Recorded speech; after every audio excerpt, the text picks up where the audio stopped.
Tonight, a special edition of MetroFocus.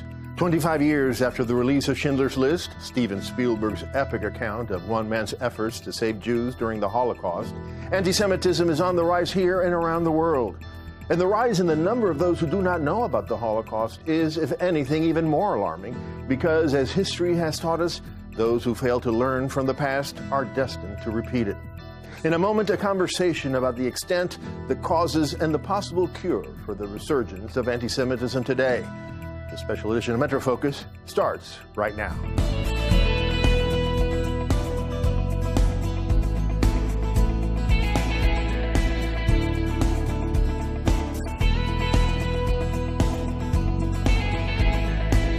This is MetroFocus with Raphael P. Roman, Jack Ford, and Jenna Flanagan. MetroFocus is made possible by James and Merrill Tisch, Sue and Edgar Wackenheim III, the Sylvia A. and Simon B. Poida Programming Endowment to Fight Anti-Semitism, Bernard and Irene Schwartz, Rosalind P. Walter, Barbara Hope Zuckerberg, and by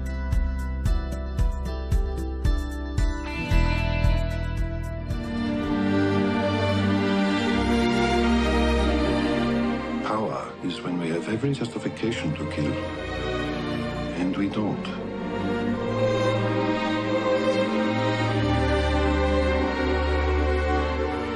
The list is alive.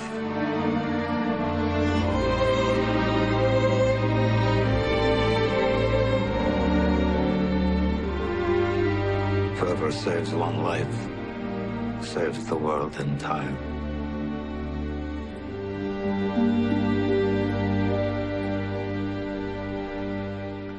Good evening and welcome to this special edition of MetroFocus. I'm Raphael P. Roman. Remembrance and the resurgence of hate. It was 25 years ago that Steven Spielberg released Schindler's List, an epic undertaking and one of the most important films ever to depict the brutality of Nazi Germany's Holocaust, the attempted genocide of Europe's Jewish population. According to the Nazis' own records, by the end of the war, 2/3 of all of Europe's Jews, 6 million men, women, and children, had either been murdered in death camps or had died slow, agonizing deaths as slave laborers. The film, Nazi Concentration and Prison Camps, was shown as Nazi leaders stood trial at Nuremberg, and tonight it is important for us to look back as we explore the increasing incidence of anti-Semitism here in the United States and around the world. This is just a glimpse of what was shown at the Nuremberg trials and a warning. This tape is graphic. The slave labor camp at Nordhausen, liberated by the 3rd Armored Division, 1st Army. At least 3,000 political prisoners died here at the brutal hands of SS troops and pardoned German criminals who were the camp guards. Nordhausen had been a depository for slaves found unfit for work in the underground V-bomb plants and in other German camps and factories. American medical crews find 2,000 still alive at the camp. They are discovered inside filthy barracks where the survival and death were contingent on how long human existence was possible on the daily ration of potato peels, one slice of bread, and an occasional bowl of a liquid that was supposedly soup. The dead quickly outnumbered the living.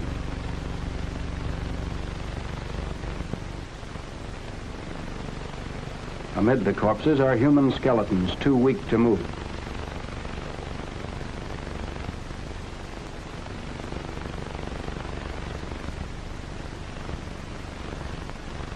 Men of our medical battalions work 2 days and nights binding wounds and giving medications. But for advanced cases of starvation and tuberculosis, there were often no cures. The survivors are shown being evacuated for treatment in Allied hospitals. Despite Eisenhower's evidence and the testimonials of not only those who survived the camps, but also of those who ran them, the number of people who do not know about the Holocaust today is staggering. And if they do know something about the mass genocide of 6 million Jews, they often argue that those numbers are inflated. After finishing Schindler's List, Spielberg established the Shoah Foundation to ensure that the testimonials of the survivors would continue to live on even after their passing, in the hope that such a dark moment in history would never repeat itself. Yet, even here in New York City, there are today troubling signs. A professor at Columbia Teachers College was targeted with anti-Semitic graffiti and slurs. An Orthodox man who greeted a passerby as he walked home from Sabbath prayers in Crown Heights was beaten for 5 minutes by that man who shouted, "I hate Jews. Who are you talking to? Do not speak to me," as he continued his assault. As you can see on the tape, 2 Good Samaritans saved the victim from further injury. In October, 2 Hasidic men were attacked without provocation in Brooklyn in 2 separate incidents. And a 9-year-old boy heading home from school in traditional Orthodox clothing was punched repeatedly in the face by this man. And those are just some of the most recent incidents. Spielberg himself has expressed grave concerns over the growing rise of hate here and abroad. When collective hate organizes and gets industrialized, then genocide follows. And that hate is not something that is not to be taken seriously. And we have to take it more seriously today than I think we have had to take it in a generation. Possibly now is even a more important time to re-release Schindler's List than 1993, 94 when it was initially released. I think there's more at stake today than even back then. And joining us now to discuss the rise of anti-Semitism today is Evan Bernstein, New York and New Jersey Regional Director of the Anti-Defamation League, Rabbi Joseph Potasnik, radio talk show host and Executive Vice President of the New York Board of Rabbis, and Brooklyn District Attorney Eric Gonzalez. Gentlemen, welcome to the program. Thank you. Thank you for having me. So, Evan, I think most of us know, at least here in New York, that there is a rise of anti-Semitism going on in this country and around the world. In this country, what are the numbers? What's the data? What are we talking about? We're still putting together our data or the entirety of the year nationally. I can tell you kind of a snapshot locally. Just this year alone, we've already seen a 60% increase in New York State of anti-Semitic assaults. Since the Pittsburgh massacre, we've seen already 17 distinct anti-Semitic incidents in New York, New Jersey schools, K through 12. So things are changing. I think the imagery that you saw, the incidents that you showed on video, these are real things that are happening in our community. There's a lot of fear right now, and I think people are realizing, not only in the Orthodox world, but in the non-Orthodox world, that anti-Semitism is affecting the entire Jewish community. District Attorney Gonzalez, many, if not all of those incidents that we saw in the introduction happened in Brooklyn. Give us the numbers. What's happening in Brooklyn with this and around the city, if you could tell us? Well, Brooklyn is the home to one of the largest Jewish populations outside of Israel. We've seen an increase in anti-Semitic hate crimes in Brooklyn, troubling because the number, includes many more acts of violence. Often in the past, the anti-Semitism was in terms of graffiti and non-violent, but type of anti-Semitism. And those are still happening. And those are still happening, but we've actually seen a rash of assaults, and in particular, the last 2 months have been a very hard time for the Jewish population in Brooklyn. People are legitimately afraid to walk the streets. They're afraid for their children. We've seen a number of young children assaulted as well, and so things are as bad today as I've seen them. I've been a prosecutor for 23 years. And of all the incidents of bias or hate, do you have at the top of your head the percentage of those that are anti-Semitic directed at the Jews and Jewish community? Well, in the last 2 years, we've had 44 incidents that we're prosecuting in Brooklyn. A number of those cases, in fact, all of those cases are pending active cases in my office. It's caused me to create, for the first time ever in the DA's office, a hate crimes bureau, which is a dedicated bureau to deal with these issues, but also to deal with some deterrence issues and to deal with some educational issues. And we'll talk about that before this half hour is over. Rabbi Potasnik, have you personally felt this rise in anti-Semitism in your life and your fellow rabbis in their congregations? Do you know if they have? Yeah, there are a number of rabbis whose houses of worship have been desecrated. What I would add to that, however, is we have to include the response to those acts of hatred, because whenever something happens that violates the sanctity of a congregation, non-Jews, Muslims stand together with us. I mentioned recently that when statues, for example, were destroyed in Brooklyn at a Catholic church, Jews and Muslims and Christians stood together. So, yes, there's hatred.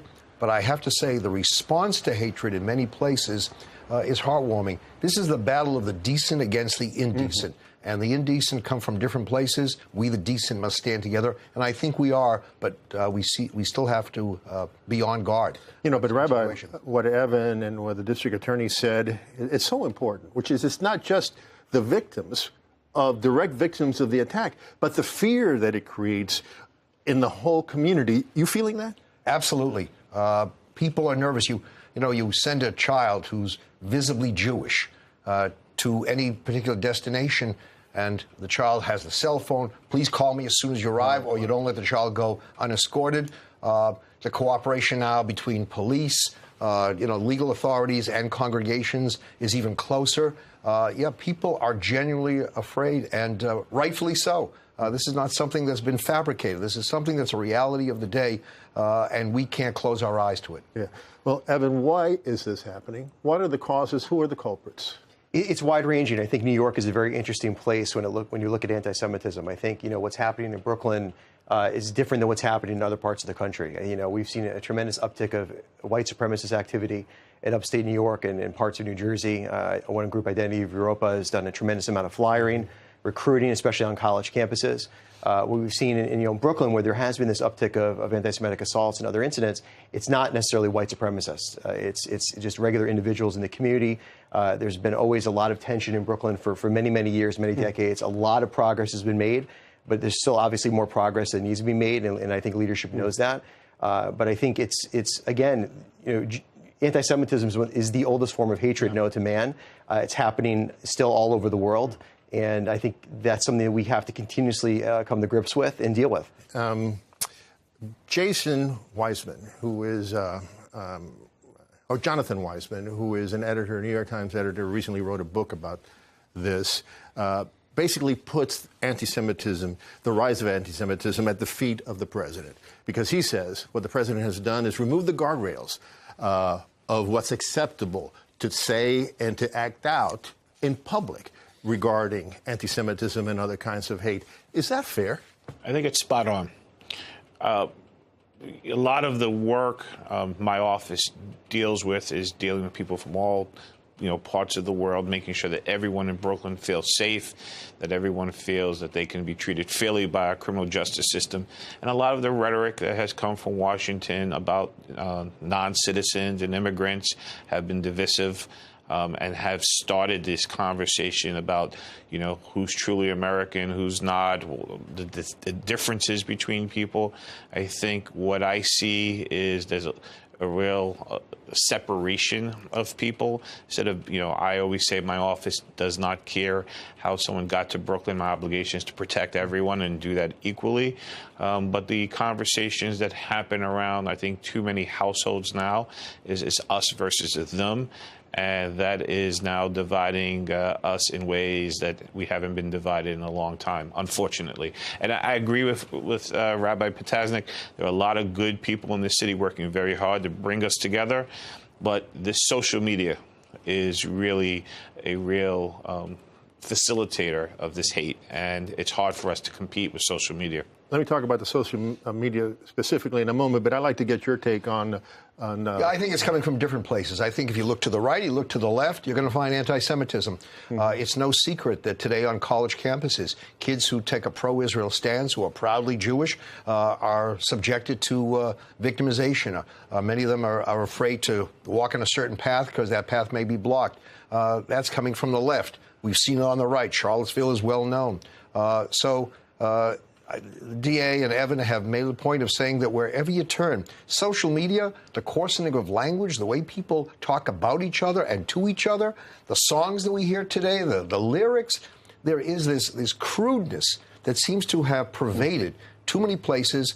And I always say it starts with Jews, doesn't stop with Jews, but we have been victimized over and over again. This subject is something we've discussed for millennia, and we're still talking about it. There's been no cure, no vaccine yet for anti-Semitism. Evan? No, I agree. I think it's a left and right problem. I think this is a societal problem that we're dealing with. I think. But let's talk. But I'd like to get your response to the charge that you hear repeatedly of this president, whose daughter, after all, is Jewish. No, listen. I think the ADL has been one of the most prominent Jewish organizations to call out the president in the White House for a lot of the rhetoric. And But we've also have to, I think, be very aware of also what's going on the left. Clearly. So what is going on the left? What are the manifestations of left? And they're distinctly different. But as Rabbi touched on, you have college students right now, especially, that want to be openly Zionist, that want to be openly Jewish, that are with intersectionality are being forced out of spaces that they want to be in, that are civil rights spaces on college campus, rights for other minority groups, women's rights, other areas where, because they are openly pro-Israel, and that is something that they're contending with. You're also seeing a lot of BDS movements happening on campus. Explain what that is. The boycott, divestment, and sanctions against Israel. While people maybe think it's a political maneuver and a financial maneuver, it is changing the hearts and minds of many people on college campuses against Israel. And the fact of the matter is that the founders of the BDS movement and a lot of the rhetoric around BDS is overtly anti-Semitic. And BDS, what is it that organization or that group is calling for? It's really a movement, and it's a movement of people that want people to stop investing in supporting Israel. And on its surface, it looks like it's a political action maybe against the current government. But the reality is it's really changing hearts and minds of people about what Israel is and its right to exist. It has been described as an attempt to delegitimize Israel, to make it analogous to South Africa. Yeah. Is that what it is? What's permitted for other countries to self-determination, the right to have your own state, is not permitted to Israel. It's a different standard for Jews than applies to everyone else. And that, to me, is anti-Semitic, when Jews are treated differently. I would want to add one other thing. Yeah. We're talking about education, campuses, left, right. When I looked at the clip, those death camps were designed by engineers who were educated. Those laws were fashioned by lawyers and judges who were educated. It teaches us that education makes us smart, but not necessarily moral. Right? And I think that's one of the major But going back to the BDS movement, what is the right way of criticizing policies of the Israeli government without falling into anti-Semitism? Pick up an Israeli paper. All you have to do is read an Israeli paper, and you will find people all different sizes and shapes coming forward and saying, we criticize this. You have the right to criticize, but when it's one-sided only, when you use that brush only against Israel and no one else, as the UN has done a number of times, I think you have an anti-Semitic problem. And I think you have to also be fair in the coverage, because, for me, and this is a fresh topic for me, after the hurricane in Puerto Rico, saw Israel come right in and offer assistance and provide tons and tons of food and supplies. And I know that they did similar when in the earthquake in Haiti in 2010. So when we're balancing out, the issues that are happening over there, we also have to view the entirety of the Israeli country and the good that Israel does, not just in terms of our, United States and safety issues, but the humanitarian parts of this. I saw that firsthand in Puerto Rico. There are two newly elected congresswomen who are Democrats they have openly said that they support BDS. Does that trouble you as a Democrat?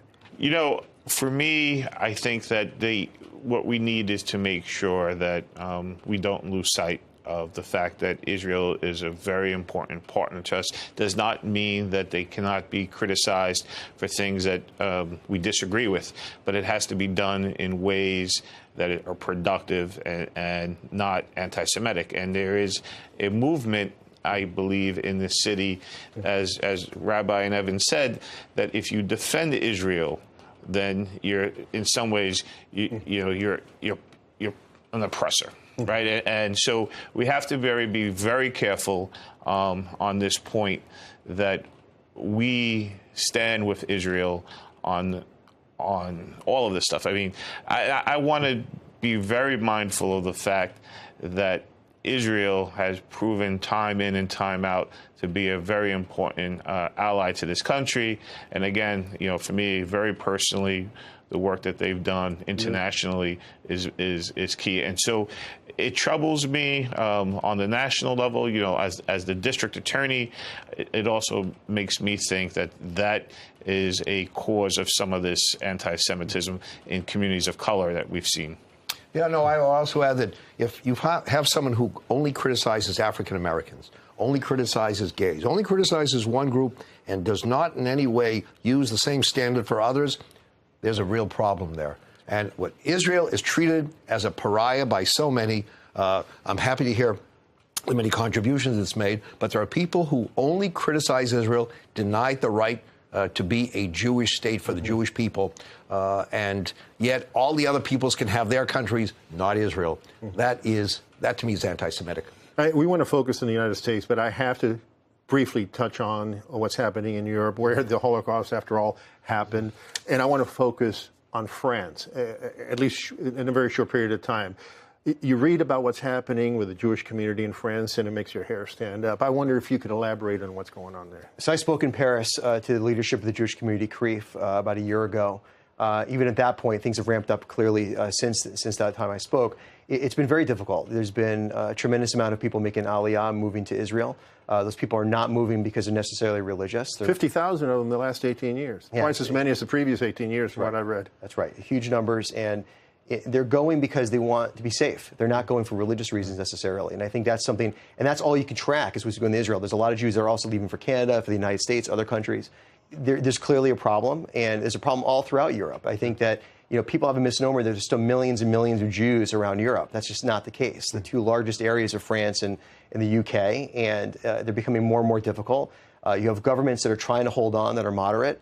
And I think the real fear for a lot of the Jewish communities around Europe is what's going to happen now as nationalistic, far right or even far left governments are starting to. They're getting stronger, progress. Right? And they've actually taken over some of the countries. That's right. And you'll see a rise of anti-Semitism, which is continuing and making it very difficult for Jewish life to continue in a lot of these communities. Rabbi, you wanted Can you imagine you're going to Europe now, and you're told as a Jew, don't wear a yarmulke, don't wear a kippah in public. Wear a baseball hat. So now if you wear a baseball hat, they know you're a Jew. It's right? amazing. Right. You have a mezuzah. You're living there. You have a mezuzah on the doorpost that identifies you as a Jew. Put the mezuzah on the inside of the house, not the outside. Wow. So here you are in Europe after watching all of this that we have to now tell people, don't be public Jews. Shameful. Right. So, Evan, I want to ask you about this. One of the reasons that people are saying that this anti-Semitism is on the rise, it's because of the increasing ignorance about the Holocaust, the whole history of it. I just briefly, let me just say, a survey released in April on Holocaust remembrance, they found that, and this is astounding, 31% of Americans and 41% of millennials believe that 2 million or fewer Jews were killed in the Holocaust, when the number was 6 million, of course. 41% of Americans and 66% of millennials cannot say what Auschwitz was. And 52% of Americans wrongly think that Hitler came to power by force. Where does this ignorance, 25 years after Schindler's List, after organizations like the Shoah Foundation and others like it, why this ignorance?